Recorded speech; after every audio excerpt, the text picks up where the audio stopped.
Hello students, आज सभी ने पूरी बायोलॉजी का प्रिपरेशन कर लिए है। अभी आपने मैसेज किया मुझे कि मैंने देखा कि आपने फर्स्ट टू 11 चैप्टर एक एक बायोलॉजी के एक एक टॉपिकों को अच्छे से डिस्कस कर लिए हैं और डिस्कस करने के बाद इस प्रकार से आपने पढ़ा है कि किसी भी सेगमेंट में कहीं भी किसी भी क्वेश्चन का आंसर आप दे सकते हैं। आपने पूरी मेहनत से एक साल में अच्छे से बायोलॉजी को तैयार किए है। मैंने देखा कि आपने कुछ मैसेज किया था जिसमें आपने कुछ टॉपिक के बारे में बताया कि सर ये टॉपिक मेरी इनकम्प्लीट है, अभी तैयार नहीं है।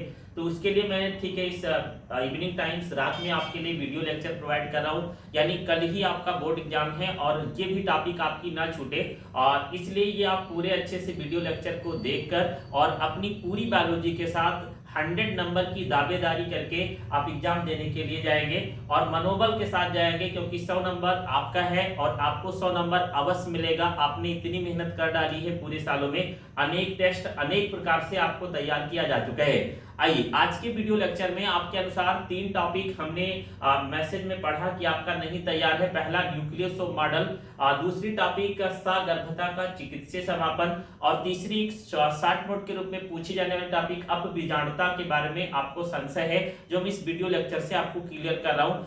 दिन में समय न मिल पाने के कारण आपको यह वीडियो लेक्चर रात में प्रोवाइड कर रहा हूँ, इस उम्मीद के साथ, इस सपने के साथ, इस दावेदारी के साथ कि आप 100 नंबर जरूर प्रोवाइड करेंगे हमारी कोचिंग सेंटर जिससे आप हमें ऑफलाइन रूप में जुड़े हुए। फर्स्ट ऑफ ऑल हम न्यूक्लियोसोम मॉडल के बारे में जानते हैं। न्यूक्लियोसोम शब्द आया कहां से, न्यूक्लियोसोम परिकल्पना या न्यूक्लियोसोम मॉडल है क्या, न्यूक्लियोसोम मॉडल की शुरुआत कैसे हुई, पहले इसके बारे में हम बेसिक बातों को जानते हैं। सबसे पहले मैं आपको समझाना चाहूंगा जो चीजें आपने कुछ बातों पर क्लियर किया, जैसे आपने वंशागति के आणविक का निदान वाले चैप्टर्स में मॉलिक्यूलर बेसिस ऑफ जेनेटिक्स में आपने ये पढ़ा था कि यहाँ पर डीएनए का जो लेंथ है, ह्यूमन जीनोम प्रोजेक्ट के अनुसार ये बताया गया था कि डीएनए जो डबल हेलिकल द्विकुंडली संरचना होती है उसकी लंबाई 6.6 into 10 to power 9 nitrogenous base का होता है। यानी एक डीएनए में 6 गुणे 6 इंटू यानी 6.6 गुणे 10 की पावर 9 नाइट्रोजनी क्षार यानी क्षार युग्म पाए जाते हैं। इसके अलावा एक डीएनए में क्षार युग्मों के बीच की दूरी ह्यूमन जीनोम प्रोजेक्ट ने बताया कि 0.34 नैनोमीटर के मध्य होती है। इस बात को समझने का प्रयास करिएगा। ह्यूमन जीनोम प्रोजेक्ट के अनुसार ये बताया गया कि सेल के अंदर जो डीएनए होता है उसमें 6 गुणे 6.6 गुणे 10 की पावर 9 नाइट्रोजनी क्षार प्रेजेंट होते हैं, और एक नाइट्रोजनी क्षार यानी एडेनिन से थायमीन या ग्वानिन से साइटोसिन या साइटोसिन से ग्वानिन के बीच की जो दूरी है, मान लेते हैं कि ये कोई डीएनए है, तो इस डीएनए में ये एडेनिन से थायमीन है और देन एडेनिन से इस थायमीन के बीच की दूरी लगभग 0.34 नैनोमीटर के बीच होती है। अगर हम इनका रेशियो निकाले यानी 0.34 nanometre into 6.6 into 10 to power 9, तो अगर हम इसे गुणा करें 0.34 को 6 गुणे 6.6 गुणे 10 की पावर 9 से, तो लगभग 2.2 मीटर की लंबाई निकलती है। मेरी बात को समझिए मैं बोल क्या रहा हूं। ह्यूमन जीनोम प्रोजेक्ट ने कहा कि एक नाइट्रोजनी क्षार के बीच की दूरी 0.34 नैनोमीटर होती है और एक डीएनए में 6 गुणे 6.6 गुणे 10 की पावर 9 नाइट्रोजनी क्षार प्रेजेंट होते हैं। अगर हम इन दोनों को गुणा कर देते हैं, मतलब क्या है, इसको एक बार और मैं अच्छे से समझाने का प्रयास करता हूं। यहां से यहां तक डीएनए में टोटल 6.6 गुणे 10 की पावर 9 नाइट्रोजनी क्षार प्रेजेंट है, यानी एडेनिन थायमीन ग्वानिन साइटोसिन की संख्या इतनी है। और एक के बीच से दूसरे की दूरी यानी यहां से यहां के बीच मान लेते हैं एक नाइट्रोजनी क्षार है जिसकी दूरी 0.34 एंगस्ट्रॉम है। अगर हम पूरे डीएनए के डिस्टेंस को निकालें, पूरे डीएनए की संरचना के डिस्टेंस को, तो लगभग 2 मीटर के करीब आ रही है। अब एक इंपॉर्टेंट सवाल ब्रेन में उठ रहा है, या आज तो कंप्लीट हो गए हैं, बट आज के कुछ साल पहले वैज्ञानिकों के ब्रेन में, बायोलॉजिस्टों के ब्रेन में विचार चल रहा था कि सेल माइक्रोस्कोपिक है, उसकी लंबाई अत्यंत छोटी है, उसके अंदर न्यूक्लियस प्रेजेंट है वो और छोटा हो गया, और न्यूक्लियस के अंदर ये इतना लंबा डीएनए प्रेजेंट होता है, तो कैसे संभव है कि एक सूक्ष्मदर्शी संरचना जो एंगस्ट्रॉम में, माइक्रोन में, नैनोमीटर में है, उसके अंदर इस सूक्ष्मदर्शी संरचना में इतना लंबा डीएनए व्यवस्थित होता है। इस बात को समझाने के लिए तीन वैज्ञानिक मॉरिस एडा ओलिस ने 1960 में एक बात बताई कि डीएनए अणु धनात्मक आवेशित क्षारीय प्रोटीन्स का बना होता है, यानी एक डीएनए की संरचना धनात्मक आवेशित क्षारीय प्रोटीन की बनी होती है और उसे इन लोगों ने हिस्टोन प्रोटीन बताया। देन इसके बाद में आउटडेट नामक वैज्ञानिक ने 1975 में न्यूक्लियोसोम शब्द का प्रयोग किया और ब्रडबेरी ने 1981 में ये बता दिया कि डीएनए और हिस्टोन प्रोटीन के द्वारा एक विशिष्ट संरचना बनती है जिसे न्यूक्लियोसोम मॉडल कहा गया। एक बार मैं पूरा रिवाइज करता हूं, जो अभी तक समझाया हूं कान खोलकर सुनेंगे। सबसे पहले डीएनए में क्षार युग्मों की संख्या 6.6 × 10⁻⁹ होती है। एक क्षार युग्म के बीच की दूरी 0.34 नैनोमीटर के करीब होती है। हम पूरा डिस्टेंस निकालें तो एक डीएनए के पूरे नाइट्रोजनी बेस का लंबाई 2 मीटर के करीब आता है। बात ये उठती है कि इस माइक्रोस्कोपिक सेल में, माइक्रोस्कोपिक न्यूक्लियोप्लाज्म में इतना लंबा डीएनए कैसे व्यवस्थित होता है, तो इस बात को कंप्लीट करने के लिए मॉरिस एडा ओलिस ने 1960 में बताया कि ये धनात्मक आवेशित प्रोटीन के द्वारा बने होते हैं जो एक हिस्टोन प्रोटीन होती है। आउटडेट ने 1975 में न्यूक्लियोसोम शब्द का प्रयोग किया और ब्रडबेरी ने 1981 में न्यूक्लियोसोम मॉडल प्रस्तुत किया। मतलब यह है कि न्यूक्लियोसोम मॉडल एक ऐसा मॉडल है जो हमें समझा रहा है, बता रहा है, ब्रडबेरी द्वारा बताया जा रहा है कि सेल के अंदर डीएनए और हिस्टोन प्रोटीन की विशिष्ट संरचना किस प्रकार व्यवस्थित होती है। This is known as the nucleosome model. इसको हम न्यूक्लियोसोम मॉडल कहते हैं। आइए हम न्यूक्लियोसोम मॉडल को अच्छे से समझने का प्रयास करेंगे with diagram. First of all अगर हम न्यूक्लियोसोम मॉडल की तरफ चले तो न्यूक्लियोसोम मॉडल की संरचना के द्वारा हम इसे पहले समझते हैं। देन इसके बाद में संरचना को समझने के बाद हम अच्छे से जान लेते हैं कि न्यूक्लियोसोम मॉडल क्या होता है। This is the histone octamer. ये हिस्टोन ऑक्टामर था और इसमें 4 प्रकार की प्रोटीन H2A, H2B, H3 और H4 प्रेजेंट होती है। ये 4 विशिष्ट प्रोटीन पाई जाती हैं। अब हम पहली संरचना को देखते हैं। This is the second structure and this is the first structure. पहली संरचना को देखें। ब्रडबेरी ने 1981 में पहली बात क्या बताई, ध्यान से देखेंगे कि अगर किसी न्यूक्लियोसोम की तरफ हम चलते हैं तो उसकी संरचना बिंबाकार व्यास वाली होती है और इस बिंबाकार संरचना के अंदर 11 नैनोमीटर लगभग 110 एंगस्ट्रॉम की दूरी होती है और जिसमें इन्होंने ये बताया कि एक डीएनए प्रेजेंट होगा और वह डीएनए हिस्टोन ऑक्टामर के चारों तरफ घिरा होगा। मतलब अगर हम कल्पना करें तो एक बॉल आप मान लेते हैं, एक फुटबॉल होगी। Football is also known as the histone octamer. उसके चारों तरफ एक रस्सी होगी एंड दिस रस्सी को हम अगर कहें तो दिस इज द डीएनए। और डीएनए भी 2 प्रकार का होगा। थोड़ा मैं यहाँ पर डायग्राम बना रहा हूँ। मान लेते हैं कि ये एक न्यूक्लियोसोम का हिस्टोन ऑक्टामर है, ये इसका डीएनए होगा। अब ये डीएनए भी 2 प्रकार से हो जाएगा। मैं अलग डायग्राम बनाया हूँ, अभी इसको समझाऊंगा, बट रफली देखें कि ये बॉल जो थी ये हिस्टोन ऑक्टामर है, ये इसका डीएनए है। एक डीएनए तो बॉल के ऊपर है, एक यहाँ फ्री है, एक यहाँ फ्री है।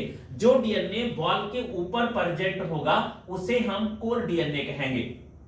क्या कहेंगे? Core DNA. और जो डीएनए फ्री फॉर्म में होगा, स्वतंत्र होगा, उस डीएनए को हम लिंकर डीएनए कहेंगे। अगर मैं इसको एग्जांपल में समझाऊं तो जो बॉल होगी वह हो जाएगी हिस्टोन प्रोटीन। हिस्टोन प्रोटीन के ऊपर लिपटा हुआ डीएनए कोर डीएनए होगा और जो रस्सी बाहर से आएगी आगे चली जाएगी, this DNA is known as the linker DNA. यहां देखें जो मैंने ऑरेंज कलर का स्ट्रक्चर बना रखा है, यह एक हिस्टोन ऑक्टामर की संरचना है। इस हिस्टोन ऑक्टामर पर एक डीएनए बाहर से आता है, वह डीएनए इस पूरे ऑक्टामर पर घूमता है। जो डीएनए बाहर से आता है, this DNA is known as the linker DNA. इस डीएनए को हम लिंकर डीएनए कहते हैं। और जो डीएनए इस ऑक्टामर के ऊपर प्रेजेंट है उस डीएनए को हम मुख्य डीएनए या कोर डीएनए कहते हैं। एक बार दोबारा सुनेंगे। ऑरेंज कलर का स्ट्रक्चर हिस्टोन ऑक्टामर को प्रेजेंट करता है। हिस्टोन ऑक्टामर में 4 प्रकार की protein H2A, H2B, H3, H4 present होती है।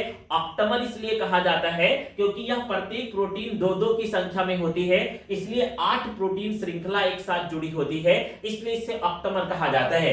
अब इस पर बाहर से जो डीएनए आता है, रस्सी बाहर से आती है, उसे लिंकर डीएनए, और जो इस ऑक्टामर पर घूमी होती है उसे हम मुख्य रूप से कोर डीएनए कहते हैं। अगर इस संरचना में हम देखें तो बाहर की तरफ जो लिंकर डीएनए होता है, इस लिंकर डीएनए को एक प्रोटीन जोड़ने का कार्य करती है जिसे हम H1 प्रोटीन कहते हैं। यानी एक पूरी संरचना में टोटल 9 प्रकार की प्रोटीन, 5 प्रकार की प्रोटीन 9 श्रृंखला में प्रेजेंट है। H2A, H2B, H3, H4 और H1 प्रोटीन भी प्रेजेंट होती है। अब अगर इस संरचना को इस साइड से हम इस साइड में देखने का प्रयास करें तो हमें क्या दिखाई देगा कि दो कोर डीएनए मुख्य रूप से हिस्टोन ऑक्टेमर के ऊपर प्रेजेंट है, नीचे की तरफ लिंकर डीएनए निकला हुआ है, जबकि जो ऑरेंज कलर की संरचना है यह हिस्टोन ऑक्टेमर है और यह histone octamer H2A, H2B, H3 और H4 के रूप में प्रेजेंट है।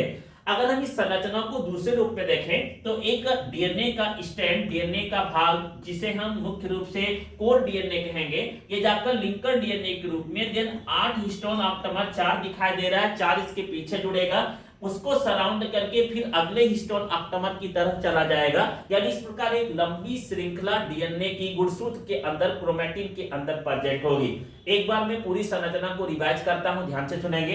हिस्टोन ऑक्टेमर न्यूक्लियोसोम मॉडल में बताया गया कि हिस्टोन का एक ऑक्टेमर होगा जिसमें 8 प्रोटीन, 4 प्रोटीन 8 भाग में H2A, H2B, H3, H4 present होगी। यहां पर एक डीएनए बाहर से आकर इनसे जुड़ेगा जिसे हम कोर डीएनए कहते हैं। यह कोर डीएनए इसके ऊपर जब घूमेगा तो लिंकर डीएनए का फॉर्मेशन होगा और यह लिंकर डीएनए आगे चलकर नेक्स्ट डीएनए सेगमेंट में जुड़ेगा।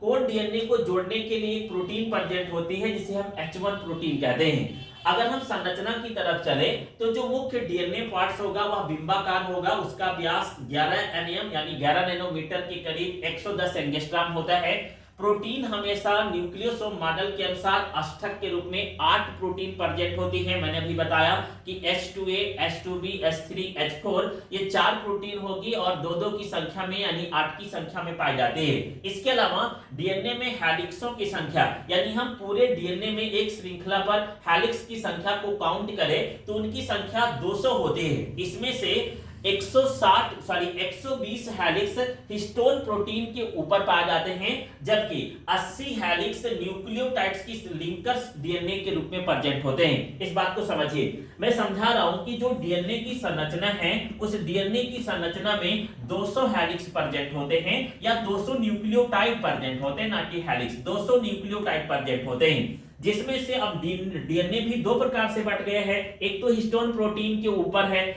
जिसे हम लिंकर डीएनए कहते हैं। अब अगर जो डीएनए लिंकर है इसमें 160 न्यूक्लियोटाइड्स पाए जाते हैं, जबकि 120 न्यूक्लियोटाइड पाए जाते हैं, जबकि 80 न्यूक्लियोटाइड्स कोर डीएनए के रूप में पाए जाते हैं। This is important point. और H1 प्रोटीन जो होगी यह न्यूक्लियोसोम के रूप में बाहर प्रेजेंट होती है, जो आपस में कोर डीएनए को जोड़ने का कार्य करती है। दो आपस में लिंकर डीएनए जुड़ने का कार्य करते हैं। तो सीधा न्यूक्लियोसोम मॉडल आपको समझ में आ रहा होगा कि न्यूक्लियोसोम मॉडल क्या है। देन इसी लेक्चर में हम सभी लोग 2 छोटी टॉपिक पर और डिस्कस करेंगे। पहली टॉपिक एमटीपी और दूसरी टॉपिक हम डिस्कस करेंगे मुख्य रूप से, ठीक है, अपबीजाणुता के बारे में। नेक्स्ट इसी वीडियो सेगमेंट में हम 2 छोटी टॉपिक पर और डिस्कस करेंगे।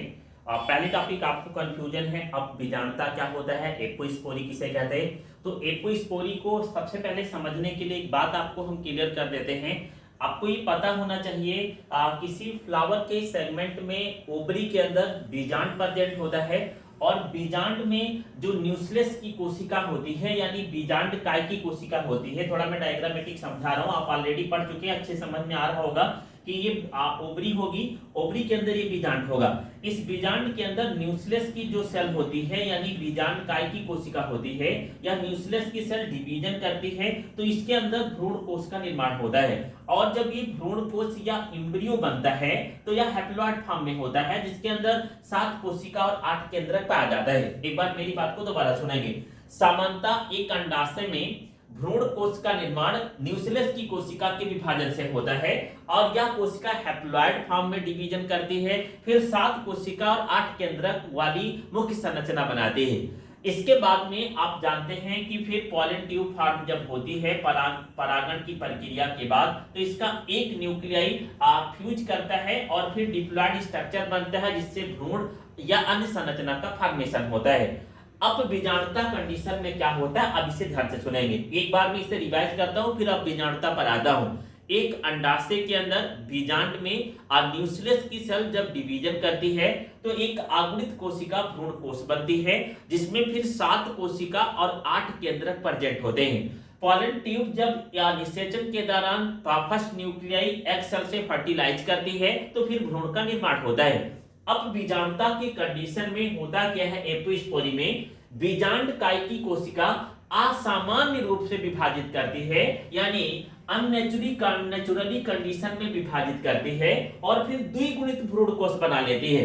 पहली कंडीशन में अगुणित यानी n भ्रूण कोश बनता था, बट अब बीजाणुता में 2n यानी द्विगुणित भ्रूण कोश बन जाता है। और इसके बाद में होता क्या है कि बिना किसी निषेचन के ही, बिना किसी नर युग्मक के संलयन से ही और द्विगुणित कोशिका बन जाती है और फिर उसके अंदर भ्रूण बन जाता है। मतलब मेरी बात को समझने का प्रयास करिए। हैप्लॉइड कंडीशन में भ्रूण कोश बनता है नेचुरल कंडीशन में, फिर हैप्लॉइड कंडीशन के बाद पॉलन ट्यूब का फर्स्ट न्यूक्लियाई भ्रूण यानी एग सेल से जाकर फर्टिलाइज करती है, द्विगुणित सेल बनती है और फिर भ्रूण बनता है। ये नेचुरल कंडीशन में हुआ।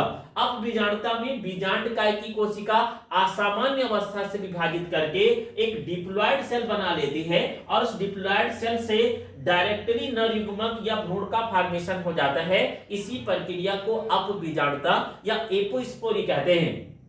एपोस्पोरी प्रकरण की खोज रोजेनबर्ग ने 1907 में पार्थिनियम, रूबस और केपिस जैसे पादपों में किया था। मैं समझ पा रहा हूं कि ये टॉपिक आपको 100% समझ में आ रही होगी, बट एक बार पुनः रिवाइज कर दे रहे।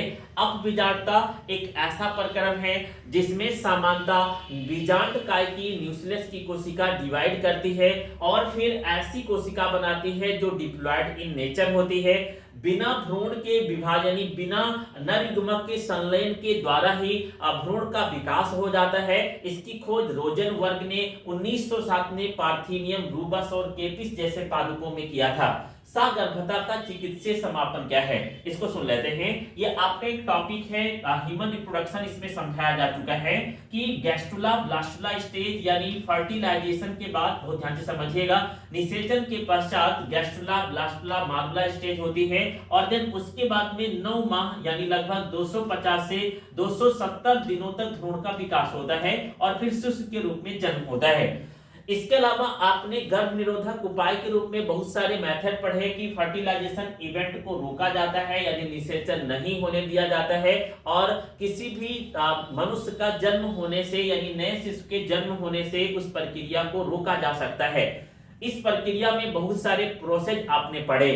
सगर्भता के चिकित्सीय समापन का मतलब यह है कि किसी कारणवश अगर किसी भी दंपति को अगले शिशु की इच्छा न हो परंतु निषेचन हो चुका हो और फिर शिशु का डेवलपमेंट प्रारंभ हो गया हो, यानी फर्टिलाइजेशन के बाद गैस्ट्रुला ब्लास्टुला स्टेज आ चुकी हो और लगभग 3 माह के पहले तक किसी भी शिशु का डेवलपमेंट भी हो चुका हो, इस दौरान उस शिशु को किसी फीमेल रिप्रोडक्टिव सिस्टम में गर्भाशय के आंतरिक भाग से नष्ट किया जाता है।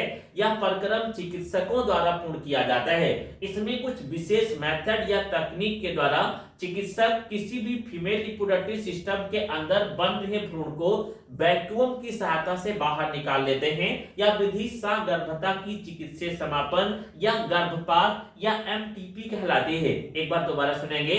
निषेचन के बाद भ्रूण के विकास होने के दौरान 3 माह के पहले चिकित्सकों द्वारा गर्भाशय की आंतरिक भित्ति से गर्भ को नष्ट करके वैक्यूम प्रेशर के द्वारा बाहर निकाला जाता है। यह विशेष विधि सगर्भता की चिकित्सीय समापन, गर्भपात या एमटीपी कहलाती है। यह आपकी तीनों टॉपिक जो आपको डाउट था उसे आप अच्छे से तैयार कर लेंगे। इसके अलावा एक रिक्वेस्ट और निवेदन रहेगा, आपने पूरे साल जो प्रबल मेहनत कर रखी है पूरी बायोलॉजी में, उस पूरी बायोलॉजी को रिवाइज करके जाए। हमने जरूर आपको इंपॉर्टेंट टॉपिक और क्वेश्चन प्रोवाइड किए हैं, परंतु बायोलॉजी में कहीं से भी क्वेश्चन पूछा जा सकता है और आप 100 नंबर के दावेदार हैं। 100 का 100 नंबर लाने का प्रयास करें। Best of luck for board exam, best of luck for future. Thank you.